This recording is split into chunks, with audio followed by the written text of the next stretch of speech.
This is a Fleet Success Show, dedicated to helping you and your fleet succeed using the experience of fleet professionals and Hall of Fame fleet legends. The show that explores how the pillars of stakeholder satisfaction, intentional culture, resource efficiency, and risk management all combine to lead your fleet to success. We're glad you're here. Now, let's get into the show.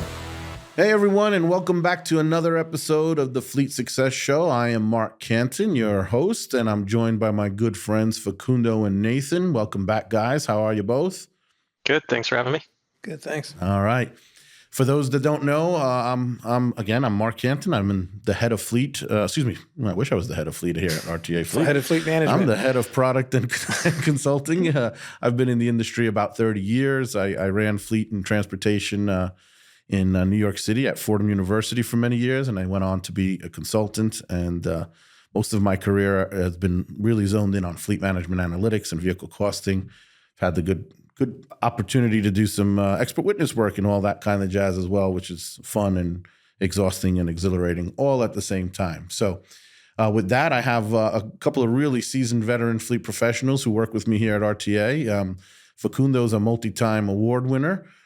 Fleet manager, best 100 best fleet of the year. How many times did you guys win that, Facundo? You won it in 2 different stops too, right? Yeah, Tell us a little bit. 7 total. Brag, Somebody said the other day, how many brag. times did you win? And he said he won 7 times. I was like, wait a minute. I only got on the list 7 times. I didn't win the thing fleet 7 times. Yeah. Big difference. Fair enough. At 2 different stops though, right? That's pretty cool. All right. Yeah. So many years in the industry as well, here helping us as one of our fleet success ambassadors. And of course, Nathan Schafer, tell us a little bit about yourself. Yeah, I've been in the industry 25-ish years, done everything from technician to parts to manage fleets, big and small. Working here now as a fleet success manager / trainer and loving every minute of it. Yeah, and you're also very active in the industry, like as Facundo is. You help with the curriculum, for example, over at NAFA. You're involved in many different ways. So thank you guys both for being on here. Really, really hoping to kind of pick your brain on something that is kind of near and dear, I guess, to our hearts. I think you guys consider yourselves fellow fleet geeks, like I consider myself. And it's one of those that kind of those who are really into fleet are passionate about, and those who aren't, well, maybe it might be foreign to you. So let's see how this goes. I wanted to talk with you guys today about parts. And really what I mean is, that parts management, right? That sub piece of a great M&R program. And if we're being honest, for many of the organizations we come across, it's a challenge. It's a real challenge for folks. One of the things I like to say is if you can get a good parts manager, they're worth their weight in gold. Because the combination of skills that are necessary, I think, are really interesting. You need to have all of the skills of a warehousing professional, how to inventory, how to move things, how to plan where things should be stored, et cetera. And yet, if you're really good at it, you need to have quite a bit of technical knowledge and understanding so that you can identify what parts are needed, similarities, identify what a good quality part is, what it's not, those sorts of things. One of the issues that many organizations run into is they have to burn too much technician time just to identify what the appropriate part should be. And you really don't want that, right? You want your technicians in the bays, turning wrenches. You want your parts people to do that. So there's a bunch of ways to skin that cat. There's best practices that, maybe we'll try to cover today. But let's just kind of start at the top. One of the things that we're seeing more and more of, because it is so challenging to find good professionals in this area, is outsourcing it, right? And certainly that solves the problem in one way. Now you don't have to find a good parts team. You can bring in someone else. They'll usually come into your shop, kind of take over your space. They'll keep on the shelves the thing that they analyze and think you're using, a lot. And usually they have a fairly large network of the things that aren't on the shelf that they can get to quickly. So there's a lot of pros. You both have experience, outsourcing your parts program. Talk to me a little bit about that. Facundo, we'll start with you. Like, what was the best part? Why did you do it? And, kind of what led you to that decision that, hey, I'm going to outsource my parts program, and then tell me what, what worked and that sort of a thing. Well, I came into an organization that had the parts outsourced. We actually did have to rebid it. So we did have the choice to take it back in if we wanted to, and we decided not to. There's a lot of issues that can arise with outsourced parts if you're not careful. Like, for example, we always talk about culture, right? So you've got your fleet culture, and even though they're in your building, they could have their own culture situation going on, right? And we did have some issues where they had some staffing problems for a little bit of time. So we actually said, all right, well, we're going to throw in somebody that can, has previous parts experience from us, and we'll throw them behind the counter, and we'll figure it out later. But we can't. It was a big operation with a lot of parts moving in and out, so we had to keep it going. That was one of the main issues that I saw, and the way that I addressed that was, any excuse to throw something on a grill and cook it, I'm there and I'll be doing it. So my thing was, let's do a lot of that. I'll cook, and I'm going to make sure that they're a part of it all the time, every time. And so that was a way that, regardless of what was going on their company culture, they were still a part of our culture within the organization. Right. You try to incorporate them into your organization and culture. And for those who don't know, Facundo is our resident grill master. So if you want tips and tricks and recipes on everything from smoking to slow cooking to the best asada on the planet, Argentine asada, yes.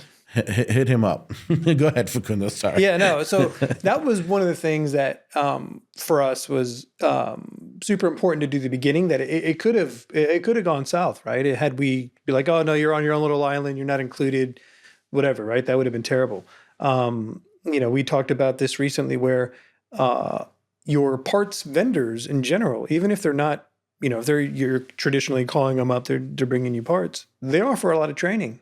We leveraged them quite a bit for training, which was good. Idea. And some of their folks sat in on some of the training, and they, obviously a lot of our technicians participated in the training that they did. So it was really good, because then our folks got to see that they were, had an interest in helping our organization out. So I think there was a big part of what I was doing, because luckily, since it was outsourced, I didn't have to manage it in the traditional way of having to manage when you're doing it yourself as part of your organization. And so I just decided to make sure that relationship was as good as it could be by doing those extra things that we could do. Great point. Hey, Nathan, you definitely did it both ways, right? You had your own one stop and your own parts shop that you managed and ran. You also did it via outsourcing. Tell us a little bit about your experience. What were the pros and the things that really, hey man, I would do that again, right? And also, if you have any other challenges that maybe Facundo didn't touch on that you ran into. Yeah, I think the pro is definitely, it's what you said, right? Somebody comes in, they've been doing parts, that's their sole focus. They're very good at that. The con to that is sometimes they sell you that person as that, and then they come in and they're not really that, right? They're really good at one aspect of it, and then they're not at the other side of it. So you definitely still have to watch what your expectations are for, fill rates, and make sure they're keeping things in stock and all that good stuff. And then one of the other cons, is watching the invoicing, making sure they're following that's laid out scheduled contract pricing, because we did find some issues with that. And it just happened to be we got a new person, just like Facundo said, those people come in and out too. We got a new person, didn't understand the contract pricing, and so we were getting overbilled. And if we hadn't been watching that, right, how long would that go on for until we caught that? So definitely some cons with that aspect. That's a great point, but that's, and to be fair, and this is a really important lesson, we've talked about it before, Facundo kind of touched on it, all of your vendors, you have to manage and track. And it's not necessarily malicious. It's you need to measure their performance, right? Are they doing and hitting the things that you expect them to do? So certainly a key tip, if you're thinking about outsourcing your parts management program, is you have to have a solid SLA, and that SLA has to be performance-based, right? It has to say, hey, here are the metrics, here are our fill rates, here are our fill times, et cetera. This is how much of the time we expect it to be there on the floor when we ask for it, and how much allowance we will have to go out and get that part from someplace else, and what are those delivery time requirements. So you want to outline and define all of that, and you want to incentivize that, right? In the payment schedule, you want to incentivize when they exceed expectations, and you want to disincentivize for when they fail to hit those expectations. And again, that would be true of any vendor, but certainly I think it's super, super important in a situation like this, because as Facundo's kind of talking to, you're inviting these folks into your home, right? Like it's a bit of an extra extension there. And so it's very important that you have that kind of that really strong working agreement. And so if you have that good SLA, you kind of take any of the, it helps a lot with taking any of the uneasiness about it, right? When you're having that performance or not, right? You have something you can point to, and it serves as like the arbiter. This is what we agreed on, guys. Let's go do it, right? And it makes that conversation, when you have to have some of those tougher conversations, go really well. So that's really good. So, all in all, first question, and we'll talk a little bit more about a parts program here, but, I'll ask each of you, if you had to do it again and you were starting your fleet program from scratch, based on your experience, do you think you would go outsource with parts again, or do you think you would try to, build that program from within if you thought you could?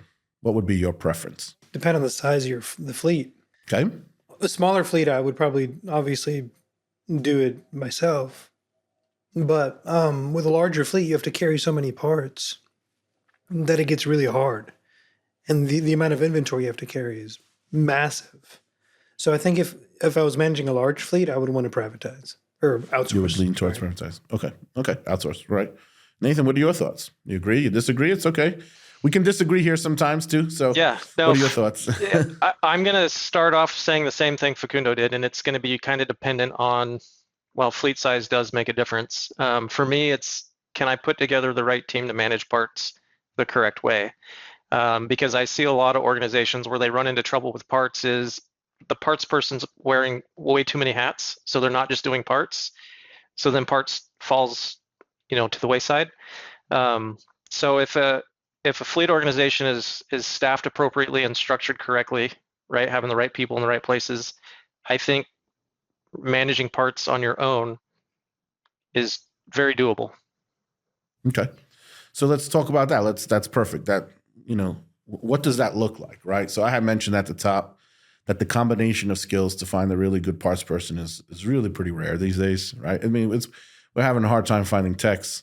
You can make an argument that the parts person needs many, if not all, of the skills of a technician. Certainly, a lot of the same basic knowledge, as well as this whole other set of skills. So walk us through that, Nathan. We'll go in reverse here. I mean, what does that look like to you? When you say you can find the people, if you can staff it properly, how do you go about trying to find a good parts person? It's tough because there's a lot of different skills they got to have, right? They got to be highly organized. They have to be able to function in the chaos, right? Because it's a fast-moving thing. You've got technicians at the counter screaming for parts. You've got vendors knocking at the back door for deliveries. So I think highly organized and being able to multitask are two of the really big key elements that you want to look for. Pushing parts across the counter is one aspect, but managing the inventory is a whole different animal. Sure.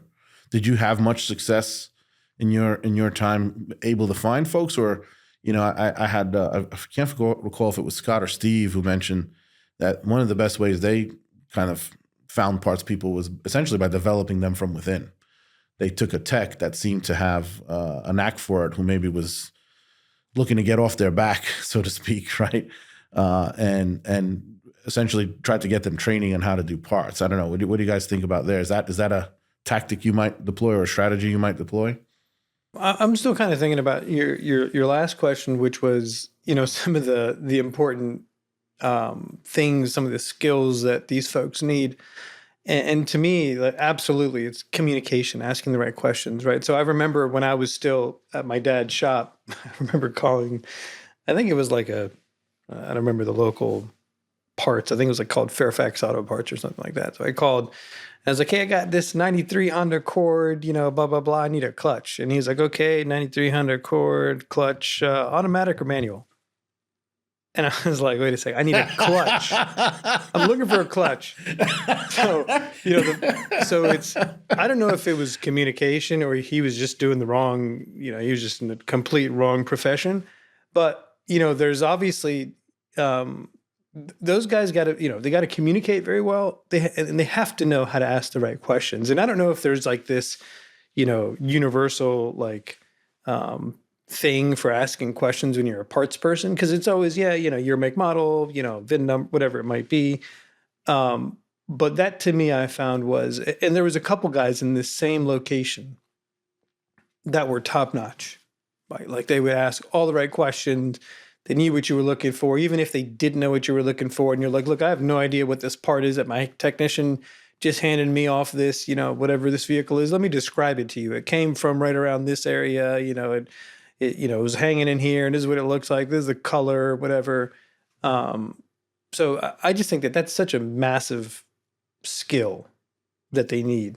I'll tell you guys quickly about a study I was part of once where and I actually ran into this multiple times, but your story reminded me of a situation where you'll have like procurement, and let's say in a government setting, the procurement will run a warehouse, and in it they'll have police bullets and plumbers gaskets and 2x4s and everything that all of the various trades may need, and those guys are great at inventorying and warehousing, which is part of the skills of a really good parts person. But the problem that we ran into time and time again, this one organization was really bad, was, just like you said, they had no idea what it was, that the mechanics and the technicians were looking for. And it's not quite as simple as, I need this size hose and give me 6 feet of a 1/4 inch hose, which you don't need the same level of technical skill to understand,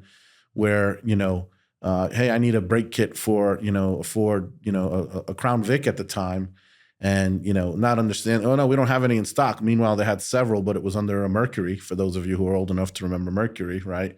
And just not having that kind of built-in knowledge of the industry, and that, hey, these parts are duplicative, or no one would go into the system. I remember doing one and looking at a system, and it was the same part through like 2012, and no one had got into the system and updated it. So they thought they had a 2010. They thought they didn't have the part. Meanwhile, they had 50 of them through 2008, and it was the exact same part from like 2002 through 2012. Right? There's so much nuance there, and even there, that's the kind of thing that can get lost with a vendor as well. To your points earlier about depending on who they're capable of staffing that with, and when you're dependent on that parts person to understand, to communicate, and ask those questions. Hey, I need brakes for an F-150. Okay, well, do you need, what do you need? Do you need the pads, rotors, an entire, like what's going on? And that's the kind of thing you got to kind of keep an eye out for, right? How does that get translated, that request, into what's actually needed and what was actually used? Yeah, like super important. All tires hopefully are round. Some of them are different colors. I've seen different colored tires before. Yeah. But, I ran into this one issue for a fleet we were working with. This is one, so I was back on the startup side. And they were like, hey, something's wrong with this issue, or this tire, what happened? And so we started looking into it, and I was like, wait a second, read me the tire size. Okay, what's that letter at the end? It's a T or whatever. I can't remember what it was. I was like, okay, well, you just put a tire for basically a sedan on an F-250. Right. That's why it's completely destroyed, after a few thousand miles. So asking, like, for example, going back to your Crown Vic example, you can't just get a white box. So when somebody says white box, you're like, well, you have to know what they're talking about, but you can't put a set of white box pads on a police vehicle. It'll be metal to metal by the time it drives out the garage. In 25 minutes, right? Exactly. So just like you said, asking those little questions, like you can't just have anybody doing parts. You got to know what they're doing. Right. Which I think goes to another tip that I think we would agree to give is, parts. I mean, this is true again across the organization, but parts is definitely a scenario where you definitely, if you are running your own shop, you want a constant state of mentorship, right? I love to see teams with that old grizzled person who's been doing it 100 years next to that early 20s person who's been doing it too, right? And continuing to be able to leverage that, that knowledge, that experience, that information, and I think it's still relevant today. I know with new technology, things are changing. Things are certainly becoming much more electronic. Tesla's famous now for using what I call the Dell approach, which is we're not going to fix anything. We're just going to get rid of it. Like when your motherboard goes on your computer and you call them up and no, we're just going to replace the motherboard, send it back to the shop and have them repair it. And you're starting to see that approach more and more from the OEMs. And yet I think the skills remain fundamentally the same, right? Understanding what works where, having that background knowledge, and the communication pieces that you're talking about. So what do you guys, I mean, I think it's getting so hard to find. I think definitely more and more organizations need to be leaning towards the approach of, I can't find a great parts person, so I'm going to make a great parts person, right? And looking for those skills that you guys mentioned and trying to teach and train up and mentor and take advantage of the local parts places, your parts vendors, training sessions and those sorts of things. So that's real interesting. So what other tips you guys might have for any folks who are out there struggling with their parts program? Let's quickly, just a few minutes here. Let's quickly change gears and talk about maybe some good practices that you've seen that have always helped you run your shop. Maybe they can impart to their parts people. Just some basics, high levels. What are things that, or maybe it's like characteristics of a good parts room, those sorts of things. Give us some tips that you would say are consistent for a good parts program. Because no one goes to school for fleet management, chances are you were never formally trained on how to successfully lead a fleet. That's where the Fleet Success Playbook comes in. The Fleet Success Playbook is your guide to building a safe, reliable, and efficient fleet that provides exceptional service. Learn all about the 4 pillars of fleet success: stakeholder satisfaction, intentional culture, resource efficiency, and risk management. Get nearly 100 years of combined advice on common challenges, practical solutions, actionable tips, and real examples from fleet industry experts who have been there and done that. Visit www.fleetsuccessplaybook.com to request your free copy today. Some of the things I came across recently when I visited a couple fleets was both of them said how much they had improved once they had gone to some electronic version of doing an inventory and doing it monthly. Actually, I think the way one fleet told me was, we used to do it annually and we've never finished them. Like we just gave up, and then we went to, doing it electronically, and using, barcoding and things like that, to being able to finish them relatively quickly every month, and verifying, with not missing any parts. And so I think that is, at least what I've seen recently, by far tools that folks have that can be a significant impact for little money is, using a technology like that. Yeah. So barcoding, scanners that help you leverage those barcodes, your software like ours should be able to help you with that. And you should do it as often as you can possibly get away with, right? These inventorying, and if not, at least do cycle counts, right? Very frequently. What else might you say, Nathan? Yeah, I would take it even a step further with, Mark, you mentioned the fleet software, right? Whether it's ours or some other fleet software, utilize the capabilities within that for inventory management, right? Setting those mins and maxes, getting those reminders of when to order parts when they're running low. Doesn't work if you're not tracking inventory correctly, right? So we got to make sure we're tracking the inventory. So definitely leaning on the tools that are out there to assist with that. I see a lot of issues, when I'm out traveling, that people override those systems. For some reason, the parts person wants that control, and they override those systems, and they typically get themselves into trouble. Aside from that, I would say a good, clean, organized parts room, right? Fast-moving parts to the front that we're going to get a lot, heavy stuff at the bottom. Clean aisles, being able to navigate to all the different things, just a few things to make it a little easier. Also, capturing fluids as well. When they're doing fluids, anytime they can automate that, I think is important. But yeah, one thing you touched on, Nathan, was, people wanting to override the system. No, I can order stuff better. I can call. People forget. I mean, I think what's that saying? The definition of insanity is doing the same thing over and over again. So one of the most important things I learned working at a tech startup is if you do one thing, a couple times, if you do it the third time and you're doing the same thing, automate it. And so all There's of probably these, an opportunity. Yeah, all of these, like Nathan said, all of these different fleet management softwares, that can automate this process for you. If it has that ability, you have to take advantage of it. And if it doesn't have that ability, call us up. Exactly.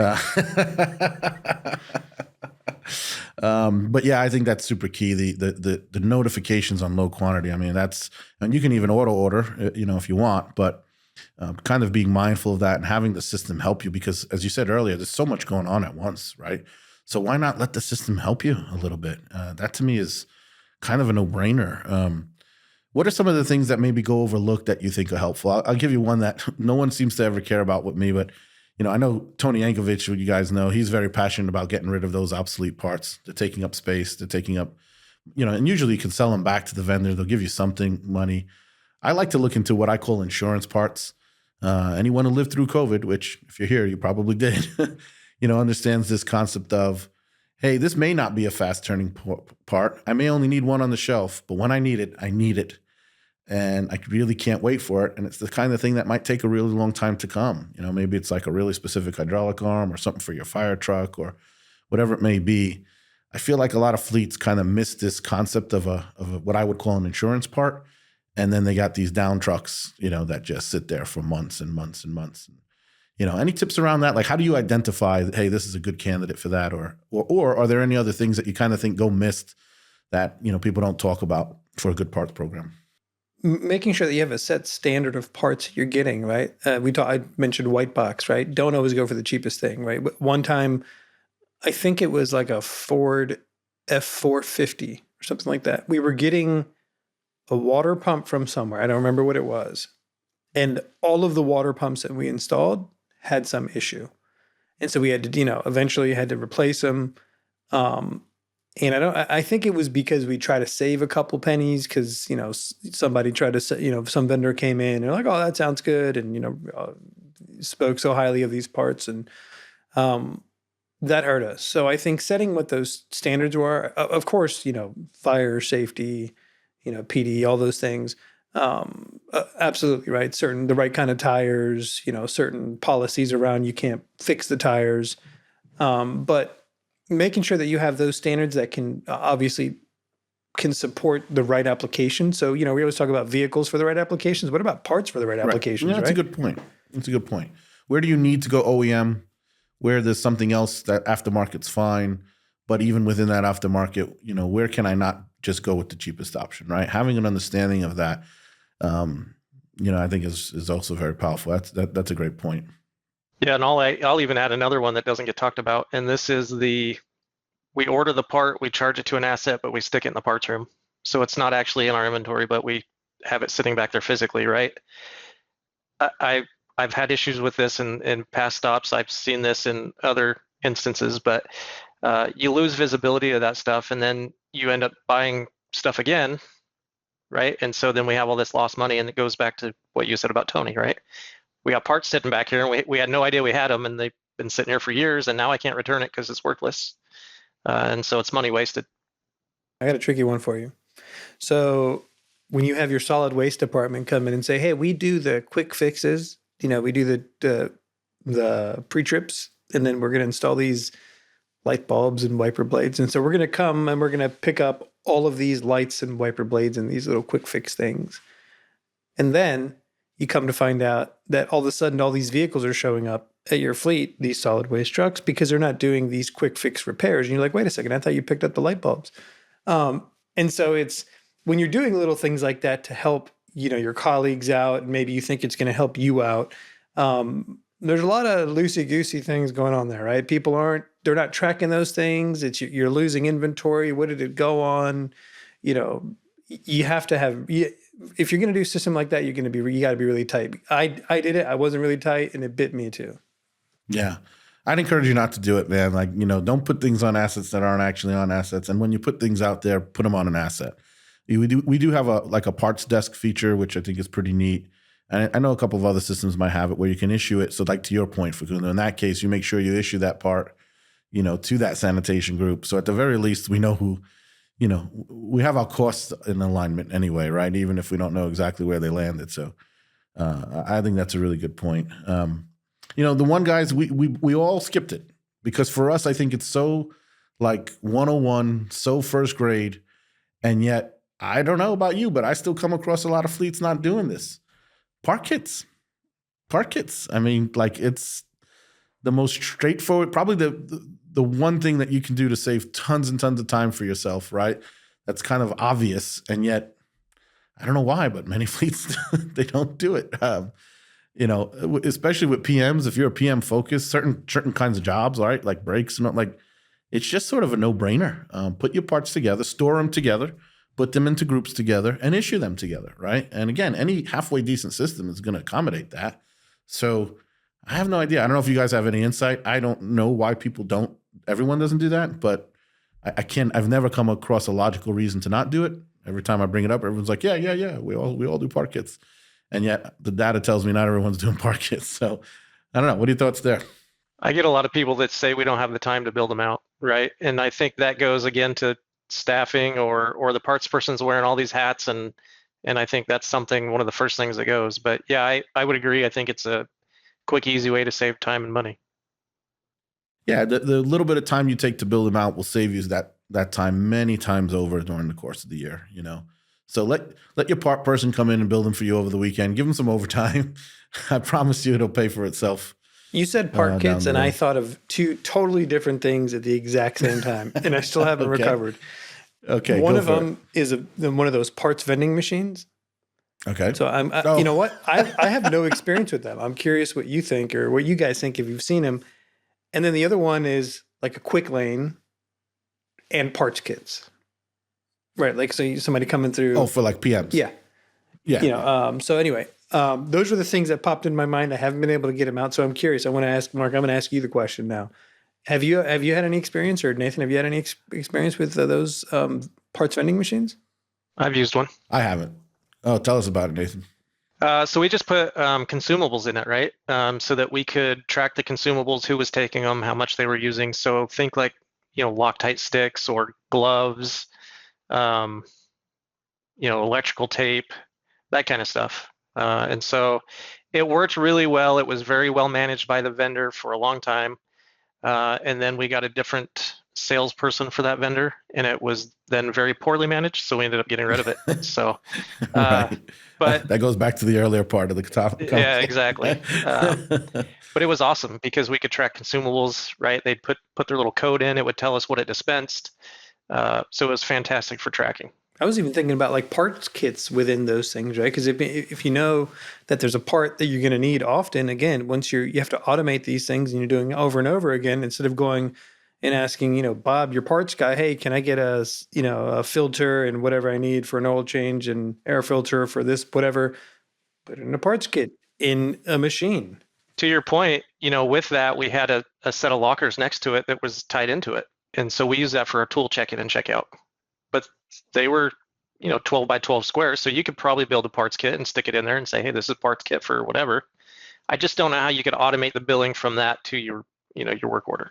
Well, and this is actually relevant to the last thing, at least I wanted to bring up. I don't know if you guys have any others, but another kind of piece of the program that I think goes underappreciated or underthought about is really the facility setup aspect of it.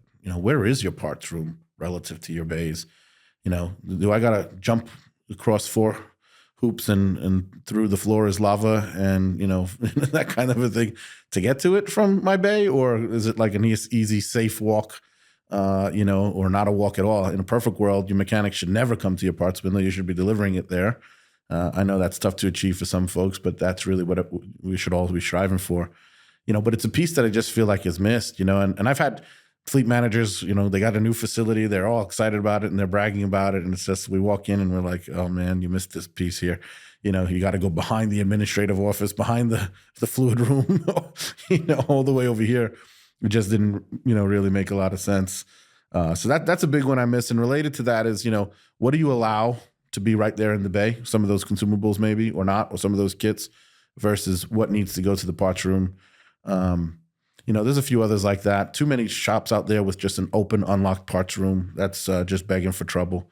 So something as simple as locking your parts room is really super important, and making sure you're tracking what's walking in and out of there. So those are some quick tips from me. I don't know if you guys got anything else that you want to kind of add on there. So I'm a very visual person. And when you said that, Mark, about technicians coming to the parts window. You know, you go to the restaurant, you have the guy bringing you the food on his arm, and he's like, what's the ROI on creating a person that just shuttles parts back and forth? And that's all they do in a very large shop. Because, you know, when John's coming up to the parts window and he's like, "Hey, Bob, what'd you do this weekend?" You know, and there we go. Yeah. And then you know, start talking trash with the guy across, and like, you know, it's great having that, you know, the ability to talk like that, and that culture is great. But, you know, it starts to hurt. So who knows? Why what do we call him? Like a parts busboy or something? Yeah. Yeah. You'll see some really big shops. They'll have that, you know, the same folks who maybe are running when they can't get a delivery on time when they need it. But that's exactly the kind of thing I'm talking about. Usually it's the more junior people in the parts room. But, you know, hey, if, like, for example, there are other systems that I think can do this, but if you request in our system, right, you're a mechanic, you're at your bay, you request a part through the parts request module, you know, the parts person gets pinged and they say, okay, John over in bay 2 needs this, right? I got it on stock, no big deal. I'm going to issue it, and I send it right out, and I bring it to the bay, right? That's the best practice to your point, because now I keep the wrenches turning, right? And I keep the kind of flow moving there. So whether it's a junior person or a runner, you know, Steve is very passionate about making sure you're not paying mechanics for jobs that are not mechanics. So finding that right role and pay accordingly. But I think your idea is exactly that. I think it's brilliant. I think you have to have enough work to justify it, right? But certainly people should be looking at things like that. I totally agree. So here's another question I'm going to throw out, Mark, is at what point do I decide I need a parts person? I got the parts room, the technicians are chasing parts.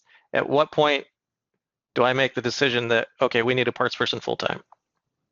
Great question. I'll tell you what we see usually mathematically. All right, so there's nuance here. There's a lot of nuance here. It's, you know, where are you, right? If you're in Alaska, things are very different than if you're in New York City, right? If you're in Anchorage, let's say, or some smaller town. You know, are you running multiple shifts? What's the nature of the fleet and so forth? So there are nuances here, but I will tell you that when Tony and Steve and Scott and we're doing these, you know, and Griffin's helping us do some math on our staffing analyses, what we typically find is that somewhere in that 8 to 10, the ratio is kind of like 8 to 10 mechanics. You need at least one parts person. And again, if you have multiple shifts, then that you might need to kind of tweak that. Maybe one of your senior mechanics is also part-time part person FTE, kind of like what we were talking about earlier.